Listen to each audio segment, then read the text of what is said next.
Kinder sind gemein. Xing Shang Chong, Chinese im Karton, das sind so Sachen, die hast du halt als Kind gehört. Aber ich denke mal, umso früher du damit teilweise irgendwie aufwächst oder konfrontiert wirst, umso mehr kannst du hinterher auch darüber lachen.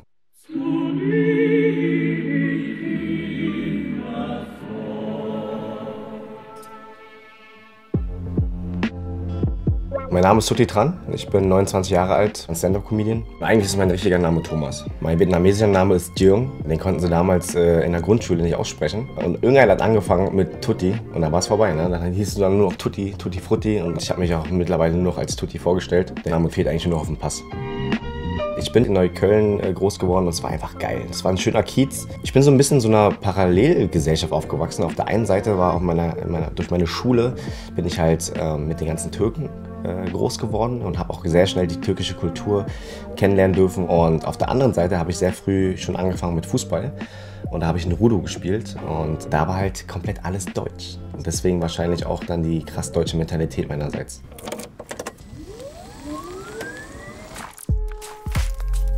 Meine Eltern sind Vietnamesen, die allerdings in Laos geboren und aufgewachsen sind. Und durch die Umstände damals sind sie dann als Boat People nach Deutschland gekommen. Wie der Name schon sagt, die sind mit dem Flugzeug angereist.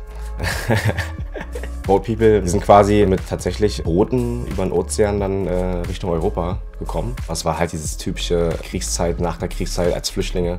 Und da wurden alle halt irgendwie in die Boote reingepackt. Und es gab ja einmal auf der anderen Seite die sogenannten Vertragsarbeiter, die dann aus dem Norden von Vietnam in die DDR kamen zum Hustlen. Und meine Eltern sind in den Westen gekommen.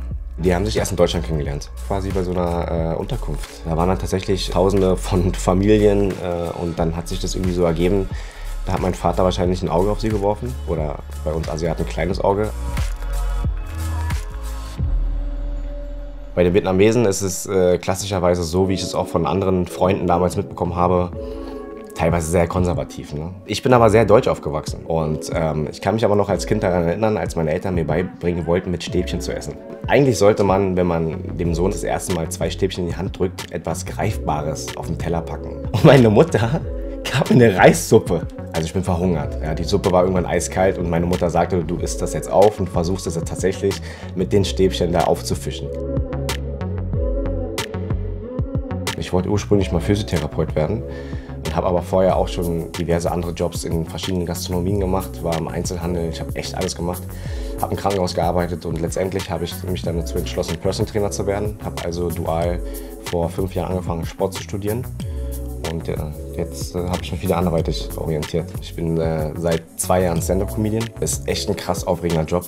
Ich habe es gelernt zu lieben, beziehungsweise nach dem ersten Auftritt habe ich Blut geleckt und wollte eigentlich von der Bühne gar nicht runter, obwohl ich keine Jokes mehr hatte. Ich wollte trotzdem nicht runter, weil es einfach geil war, im Rampenlicht zu stehen mit dem Mikrofon und die Leute von 0 auf 100 zum Lachen zu bringen. Warum eignet mein Vater sich so gut für Comedy? Weil er ja tatsächlich jeden Tag so viel Scheiße von sich gibt. Ich erlebe es jeden Tag. Also das Peinlichste mit meinem Papa war tatsächlich mal als Jugendlicher, als ich mit meinem Vater einkaufen war. Er stand am Ende vom Markt und hat wirklich zu mir rüber geschrien, ohne Skrupel, ohne Rücksicht auf Verluste. Junge, nimm bitte Fick. Du musst dir einfach vorstellen, selbst der Marktschreier hat aufgehört zu schreien, weil er sich dachte, was meint er mit Fick? Ich habe natürlich eine Gegenfrage gestellt, welchen Fisch meinst du denn, Papa? Damit die Leute erstmal verstehen, was er da meint. Und da sagte er, nimm 5 Kilo Tintenfick. Ja. Und ja, letztendlich habe ich den Tintenfisch auch bekommen. Also ich überspitze natürlich die Geschichten, um das natürlich so ein bisschen Mainstream zu gestalten, aber die Situation gab es, ja, die Geschichten gibt es und es hat sich bisher nichts geändert. Für mich bedeutet Heimat tatsächlich Berlin. Ich war letztes Jahr das allererste Mal nach 28, 29 Jahren in Vietnam.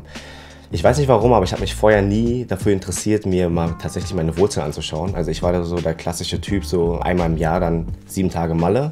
Das war dann ich, der dann auch dann wirklich tatsächlich mit so einem schönen San Miguel auf den Tischen tanzt. Das war ich, ja.